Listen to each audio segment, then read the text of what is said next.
Audio Jungle. Baik, Assalamualaikum warahmatullahi wabarakatuh. Salam akuntansi. Halo teman-teman akuntansi. Bagaimana kabar kalian semuanya? Baik semua kan? Ya, baik. Berjumpa lagi kembali bersama Bapak di mata pelajaran akuntansi dasar.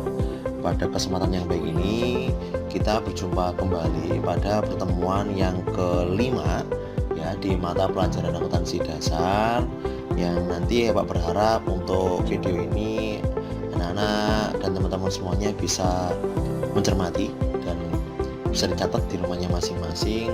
Ketika nanti misalnya ada pertanyaan, bisa dituliskan pertanyaannya di kolom komentar, atau memang jika anak-anak tahu nomornya Pak Farid, silakan langsung WA atau hubungi nomor Pak Farid ya. Baik anak-anak, untuk mengawali kegiatan pembelajaran kali ini, baik kita awali dengan membaca basmalah bersama. Bismillahirrahmanirrahim. Oke, teman-teman akuntansi semuanya, jadi pada pertemuan kelima ini Bapak akan menyampaikan terkait tentang akuntansi pada umumnya. Namun untuk pertemuan kali ini ada hubungannya dengan pertemuan yang ketiga kemarin ya, biar nanti lebih jelas. Jadi mohon diperhatikan ya, bisa dicermati. Jadi di kesempatan kali ini, pertemuan kelima ini, anak-anak nanti di rumah bisa memahami salah satu materi yang Bapak pikir ini nanti bisa bermanfaat untuk masa yang cukup lama, khususnya di SMK. Nanti anak-anak bisa diambil hikmahnya, dapat diambil ilmunya sampai nanti di kelas 3 ya.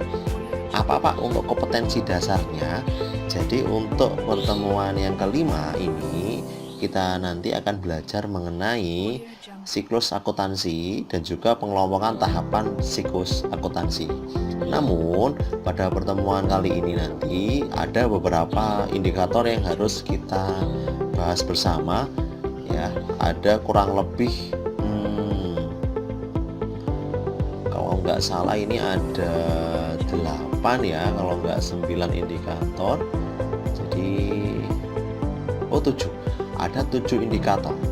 Yang pertama, nanti anak-anak di rumah harus bisa memahami tentang dokumen transaksi atau sering dikenal dengan bukti transaksi. Yang kedua nanti terkait tentang jurnal umum. Yang ketiga tentang jurnal khusus. Yang keempat ada tentang klasifikasi buku besar dan neraca saldo. Yang kelima nanti terkait tentang jurnal penyesuaian, atau mungkin pernah mendengar dengan nama ayat jurnal penyesuaian atau AJP, dan juga neraca laju. Yang keenam tentang laporan keuangan. Namun yang ketujuh ini, yang terakhir ini, ada tentang jurnal penutup. Nanti kita akan bahas di pertemuan yang berikutnya. Nah, untuk pertemuan kali ini kita akan lebih fokuskan pada indikator 3.51 hingga 3.54. Jadi mulai dokumen transaksi, jurnal umum, jurnal khusus, buku besar, dan neraca saldo. Untuk 3.5 dan 5 sampai 3.5 dan 7 nanti kita bahas pada pertemuan yang ke-6 ya. Jadi silakan dicatat untuk indikator pada pertemuan yang ke-5 ini. Gimana anak-anak? Apakah kalian sudah siap? Oke, yuk kita masuk pada materi yang pertama. Ada pertanyaan, apa itu dokumen transaksi? Mungkin ini jawabannya. Dokumen transaksi itu adalah salah satu bentuk dokumen atau bukti transaksi yang menjadi dasar penginputan dalam akuntansi. Biasanya dokumen transaksi ini ada beberapa bentuknya. Nah, kalau mungkin anak-anak ada pertanyaan, di perusahaan jasa, ada perusahaan dagang, atau perusahaan manufaktur, apakah sama doktransnya? Sebenarnya kalau di SMK itu antara 3 perusahaan itu sebenarnya penggunaan dokumen transaksi itu sama. Cuman untuk kandungan di dalamnya itu ada perbedaan. Ya, jadi dokumen transaksi kalau di kelas 10 kita masih fokus di perusahaan jasa dan dagang. Makanya untuk dokumen transaksinya masih simple pada umumnya, atau yang sering digunakan di kegiatan sehari-hari itu adalah dokumen transaksi. Nah, dokumen transaksi itu juga dikatakan sebagai bukti transaksi. Setiap transaksi itu pasti akan menimbulkan suatu bukti atau dokumen. ketika transaksi tidak ada bukti atau dokumen, maka transaksi itu tidak bisa dimasukkan ke dalam pencatatan akuntansi. Makanya dokumen ini adalah tahapan yang pertama di dalam akuntansi. Di perusahaan jasa atau dagang itu pencatatan dokumen transaksi itu ada dua cara atau dua metode. Yang pertama namanya Cash Basics of Accounting. Apa itu Cash Basics of Accounting? Cash Basics of Accounting itu adalah akuntansi dasar namun mengacu pada kas. Nah, apa pengertiannya? Adalah metode yang menandingkan antara pendapatan dan biaya, di mana pendapatan dilaporkan pada saat uang telah diterima dan biaya dilaporkan pada saat uang telah dibayarkan. Itu adalah Cash Basics of Accounting. Artinya metode ini hanya berlaku ketika muncul transaksi yang uangnya masuk ke dalam kas perusahaan, ataupun transaksi yang uangnya mengalami pengeluaran atau kasnya mengalami pengurangan. Itu masuk dalam Cash Basics. Namun ketika transaksi itu tidak mempengaruhi kas, itu nanti akan masuk ke dalam metode yang kedua, namanya Accrual Basics of Accounting atau akuntansi dasar berdasarkan accrual.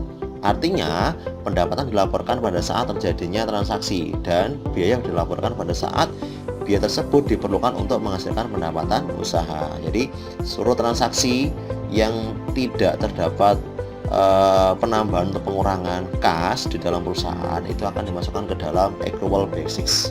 Contohnya misalnya transaksi secara kredit, nah, itu nanti akan dimasukkan ke dalam Accrual Basics atau akuntansi dasar accrual. Ini adalah metode pencatatan dokumen transaksi ya di perusahaan jasa, dagang ataupun manufaktur.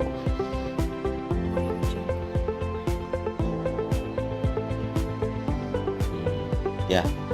Untuk yang berikutnya, ini kita masuk ke materi yang berikutnya terkait tentang mencatat transaksi ke dalam jurnal. Nah, sebenarnya di akuntansi itu setelah tahap dokumen transaksi itu ada tahap yang kedua yang seringkali banyak anak-anak mengalami kesulitan untuk belajar. Nah, namun pada pertemuan kelima ini Bapak hanya ingin menjelaskan sekilas terkait tentang jurnal ya.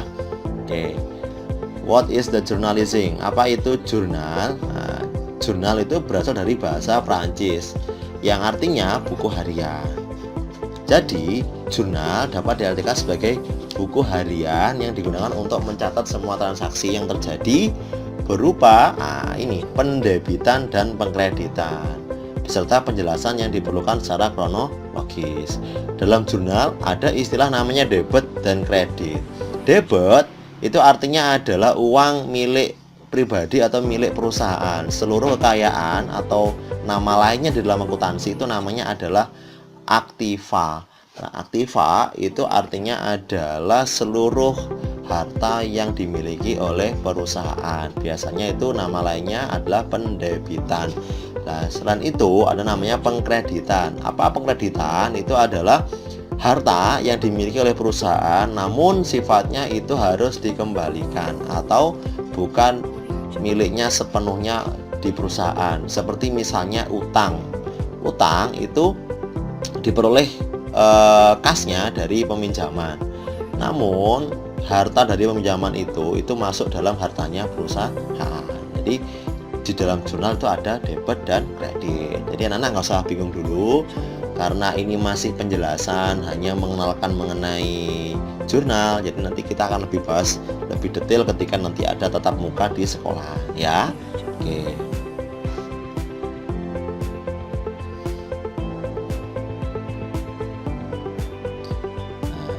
Pak, bagaimana sih bentuk dari siklus?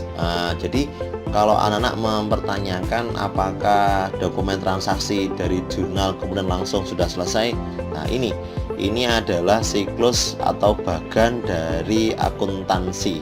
Nanti siklus ini akan mempermudah anak-anak untuk belajar akuntansi, karena akuntansi itu sifatnya adalah sistematis. Artinya apa? Saling berkaitan. Yang pertama nanti memang harus ada analisis transaksi.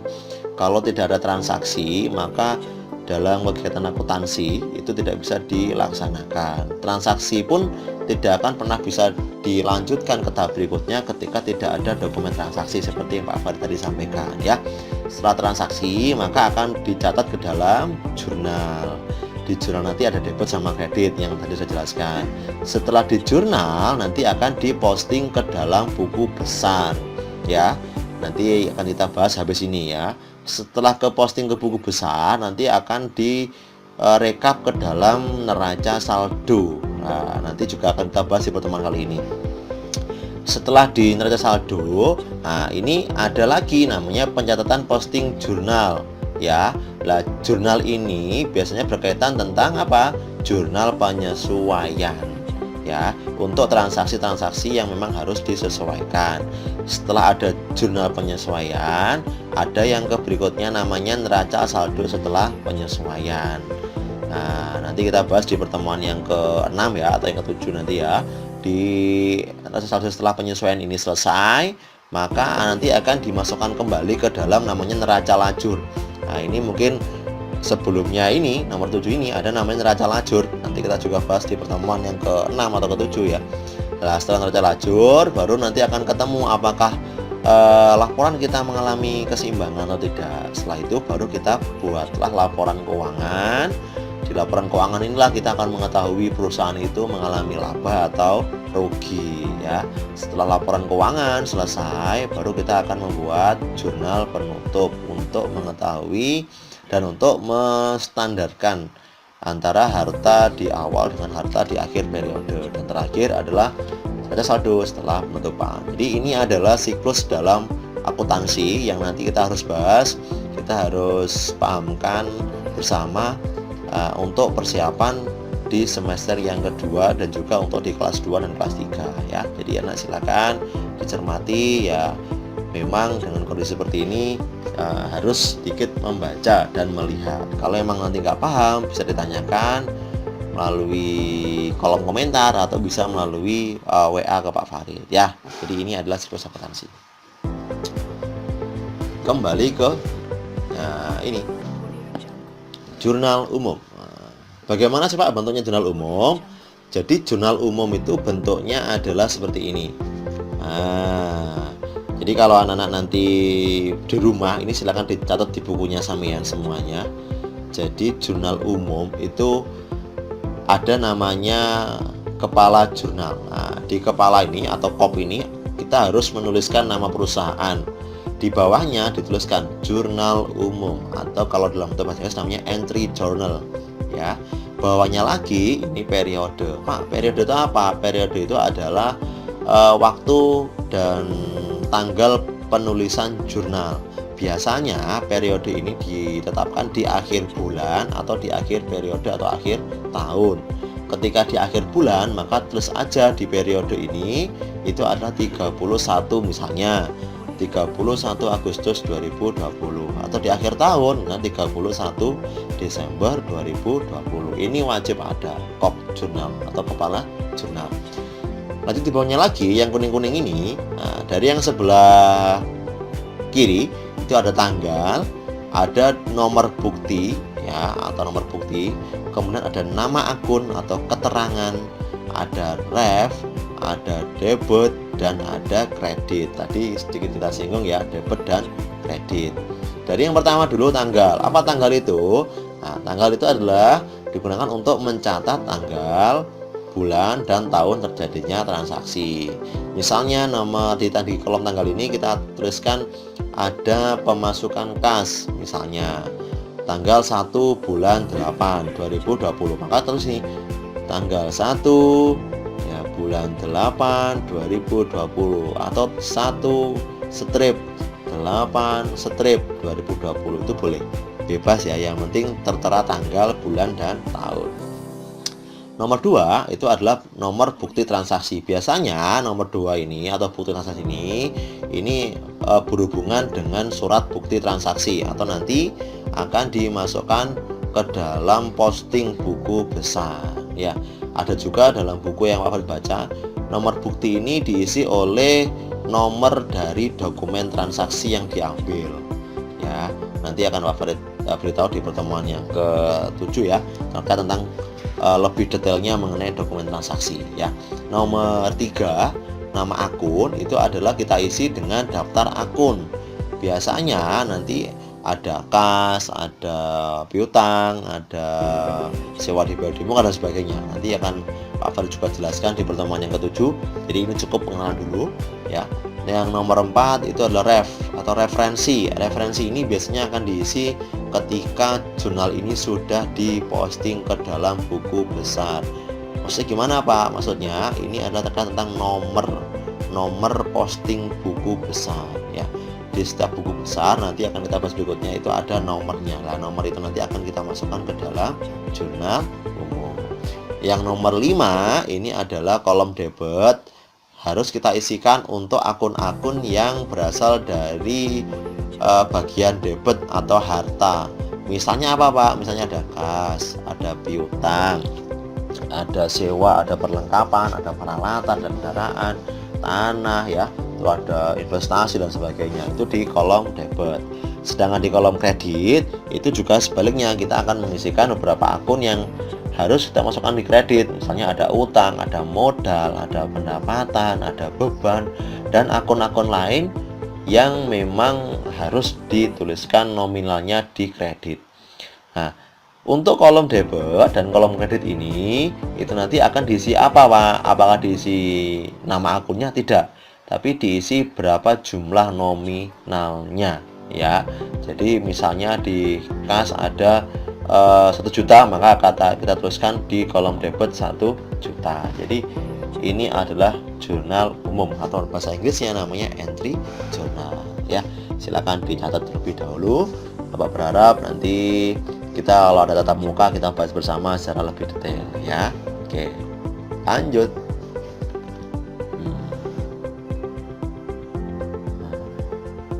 Selain ada jurnal umum, ada namanya jurnal khusus atau special journal.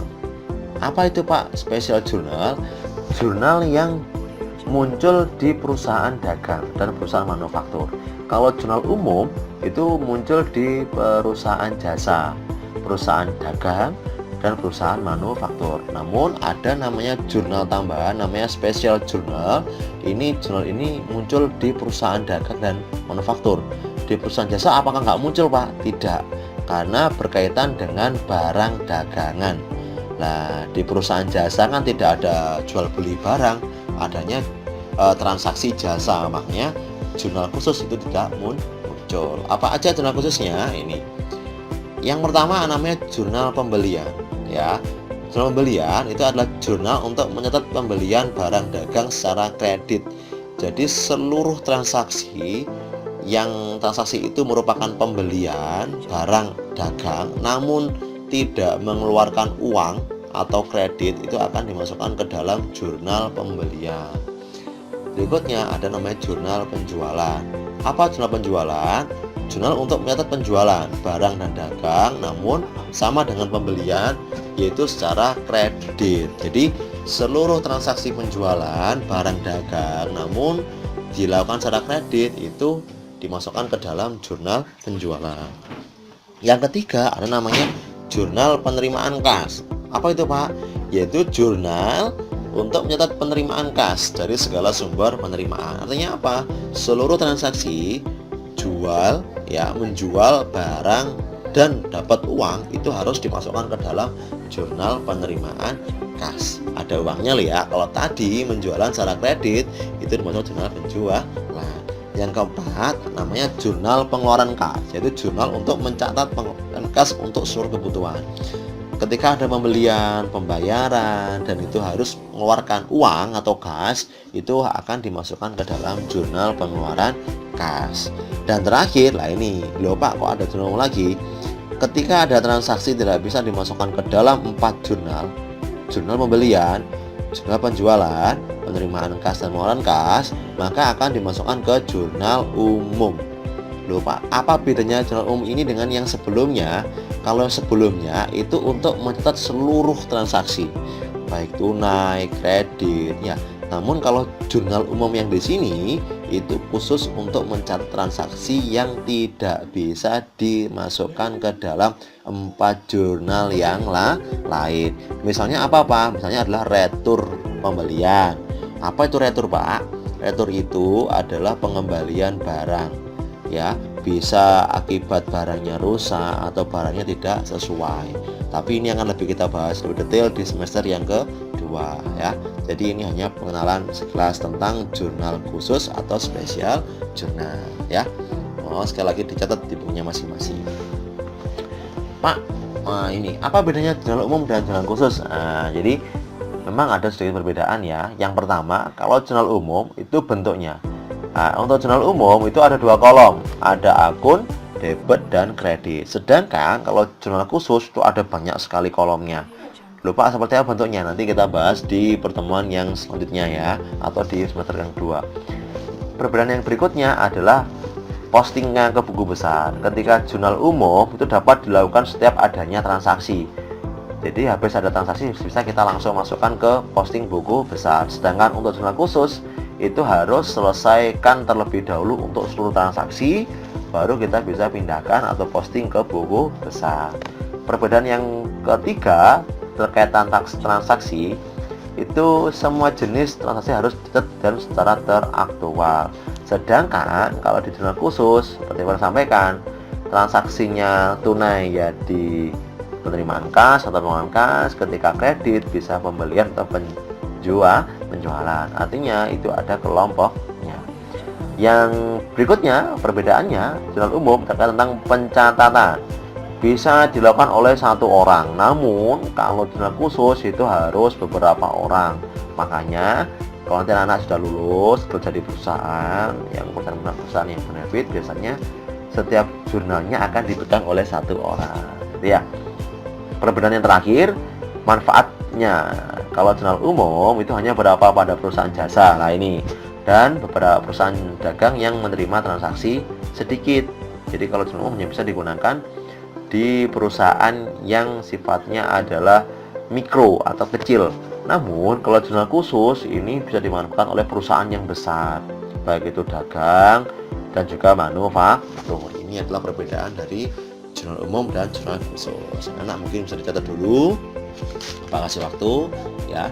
Bapak berharap silakan dicatat, dipahami. Sekali lagi, karena ini masih dalam pandemi corona, Bapak berharap ketika memang ada ketidakpahaman jangan khawatir, nanti pasti ada waktunya kita bisa tetap muka, kita bahas bersama kembali dari pertemuan yang pertama hingga pertemuan yang kelima ini, ya. Jadi nggak usah khawatir. Kalau memang ada pertanyaan lain, bisa hubungi di nomor Bapak yang ada di WA-nya grupnya masing-masing. Oke, lanjut ya. Ya. Oke. Setelah tadi kita belajar tentang dokumen, ada jurnal, yang berikutnya ketika sudah selesai semua kita harus melakukan posting atau pindahkan ke buku besar. Ada pertanyaan nih, apa ya fungsi buku besar? Ini. Buku besar itu adalah kumpulan akun yang disusun sedemikian rupa sehingga mudah ditemukan saat diperlukan. Tab buku besar ini sering disebut sebagai posting. Jadi kalau anak-anak SMA, karena kita SMK ya, kalau SMK mungkin tahu buku besar atau ledger. Tapi kalau di SMA itu buku besar itu jarang dipakai. Sering digunakan istilah namanya posting. Buku besar juga digunakan untuk mencatat dan pengelompokannya transaksi sesuai dengan jenisnya masing-masing. Itu adalah buku besar. Ya, Pak, buku besar itu apa aja bentuknya? Buku besar itu ada 4. Jadi ada 4 bentuk dari buku besar. Yang pertama namanya buku besar T-form atau bentuk T, ya. Seperti apa bentuknya? Itu seperti ini. Jadi buku besar bentuk T atau T-form ini kenapa dinamakan T? Jadi karena hanya ada 2 garis, vertikal dan horizontal, di mana bagian atasnya itu kita tuliskan nama perkiraan. Misal ada kas, ya. Sebelah kanannya ada nomor. Ya, nanti nomor dan nama-nama akun Bapak akan bahas di pertemuan yang ke-6 atau ke-7, ya. Terus di sebelah kiri itu ada debit. dan juga kredit ya. Maaf ada kucing ya. Nah, jadi ini adalah bentuk T atau T form ya. Jadi karena bentuknya T seperti ini. Bentuk yang kedua namanya buku besar bentuk sekontro. Nah, apa itu Pak sekontro? Buku besar yang memberikan laporan di satu sisi. Loh Pak, kok satu sisi lah? Jadi atas ini kita isi nama akun, yang sebelah sini ada nomor akun atau kode akun. Nah, sebelah kiri itu tanggal, ini ya ada tanggal ya, ada uraian itu sesuai dengan transaksinya, ada ref dan jumlah. Yang sebelah kiri ini itu untuk transaksi di kolom debit ya. Jadi seluruh akun yang masuk di bagian debit maka kita letakkan di tanggal, uraian, ref dan jumlah sebelah sini. Nah, yang satunya tanggal, uraian, ref dan jumlah ini untuk transaksi yang kita masukkan ke dalam kredit. Jadi kenapa dinamakan dengan sekontro atau satu sisi? Karena seluruh transaksi diletakkan di satu sisi yang sama atau sejajar. Ini namanya sekontro. Ini biasanya nanti di kelas 3 ada namanya ujian kompetensi keahlian atau UKK. Nah, biasanya kalau di UKK ini kebanyakan kita akan membahas dan mengerjakannya sesuai dengan bentuk sekontro ini. Jadi silakan dicatat ya, dipahami ya. Tuh. Oke, masuk ke bentuk yang ketiga. Bentuk yang ketiga adalah namanya rangkap atau ganda atau double balance ledger. Seperti apa bentuknya Pak? Seperti ini. Nah, ada tanggal. Oh, sebelumnya ada nama akun yang atas ya, pastinya ya ada kode akun di sini atau nomor akun. Bawahnya itu adalah ada tanggal, uraian sudah transaksi, ada ref, debit, kredit, debit dan kredit, atasnya ada saldo. Pak, rangkap atau ganda itu yang mana? Nah, yang mana kan yang rangkap atau ganda? Yang dikatakan dengan rangkap atau ganda itu adalah di sisi saldo ini itu ada sisi debit dan kredit. Nah, ketika sama ingat-ingat ketika ada sisi saldonya kok ada debit dan kredit, bukan yang sini ya, tapi yang saldonya ini, maka itu namanya adalah rangkap atau ganda ya. Karena kenapa harus dipahamkan Pak? Karena bentuk ganda ini akan sama dengan bentuk yang keempat ini, yaitu bentuk tunggal atau single balance ledger. Nah, kalau yang ganda tadi kan saldonya kan, kalau yang maaf ya, kepencet bentar. Kalau yang ganda tadi kan ada dua di sisi saldonya ya, ada debit ada kredit. Tapi kalau di tunggal itu saldo cuma satu, kosong seperti ini. Nah, jadi ingat-ingat ketika ganda ada debit dan kredit, kalau di tunggal cuma ada saldo. Yang lainnya gimana Pak? Yang lainnya sama, ada nama akun, ada kode akun, tanggal, uraian dan sebagainya. Jadi tolong dipahami, ini 4 bentuk dari buku besar atau ledger ya. Kalau nanti misalnya belum paham, bisa diputar kembali videonya. Setelah buku besar selesai, setelah sebelumnya jurnal selesai, maka setelah buku besarnya selesai kita harus merekapitulasinya ke dalam neraca saldo. Tapi ada pertanyaan dulu, langkah berikutnya setelah buku besar apa bos? Adalah neraca saldo. Apa saldo? Adalah daftar dari semua atau seluruh saldo akhir yang terdapat dalam keseluruhan buku besar perusahaan ya. Di perusahaan jasa, dagang dan manufaktur, neraca saldo ini selalu digunakan. Makanya anak silakan dipahami ya. Terus bentuknya seperti apa Pak untuk neraca saldo ini? Nah, seperti ini. Ya, jadi simple ya. Atas ada nama perusahaan, ada neraca saldo, ada periode. Bawahnya ada nomor akun, nama akun, debit dan kredit. Nama perusahaan tulis, bacanya sama. Periodenya seperti tadi, kalau di akhir bulan 31 bulan berapa, di akhir tahun berarti ya juga 31 Desember. Nomor akun, nah nanti kita bahas lebih detail di semester 2 atau pertemuan yang ke-7 atau ke-6 ya. Jadi nomor akun ini nanti ada beberapa daftar akun yang harus anak-anak pahami. Nanti akan Bapak Fred akan sampaikan. Ini untuk neraca saldo ini bukan ditulis sesuai dengan tanggal transaksi, namun dituliskan sesuai dengan nomor akun yang paling kecil. Contoh kas itu adalah akun yang paling kecil, nomornya berapa? 111. Maka kas ini letaknya nanti akan di atas sendiri. Yang kedua apa? Misalnya ada piutang, nomornya 112. Nah, jadi kalau jurnal umum ditulis sesuai dengan tanggal transaksi, tapi kalau neraca saldo ditulis sesuai dengan nomor akun yang paling kecil ya. Silakan ditulis terlebih dahulu, dipahami ya. Oke. Oh, sudah, ternyata seperti itu ya mengenai akuntansi. Nah, jadi itu tadi mengenai ada dokumen transaksi, ada jurnal, ada buku besar, dan juga ada neraca saldo. Nah, sebenarnya masih ada 3 pembahasan lagi, ada neraca lajur, ada laporan keuangan, dan jurnal penutup. Nah, itu nanti kita akan bahas kembali lebih detail lagi di pertemuan ke-6. Jadi Bapak berharap di pertemuan ke-5 ini kita mengenal lebih detail terkait tentang akuntansi ya. Nanti untuk latihan soalnya kita akan lebih bahas pada pertemuan tatap muka. Semoga pandemi ini cepat selesai, kita bisa berjumpa kembali, kita bisa belajar bersama ya, memecahkan masalah akuntansi bersama ya. Sekali lagi, jika nanti anak-anak tidak paham, silakan anak-anak bisa tuliskan pertanyaan anak-anak di kolom komentar, atau saya biar lebih cepat anak bisa WA ke nomornya Pak Farid yang ada di grupnya masing-masing ya.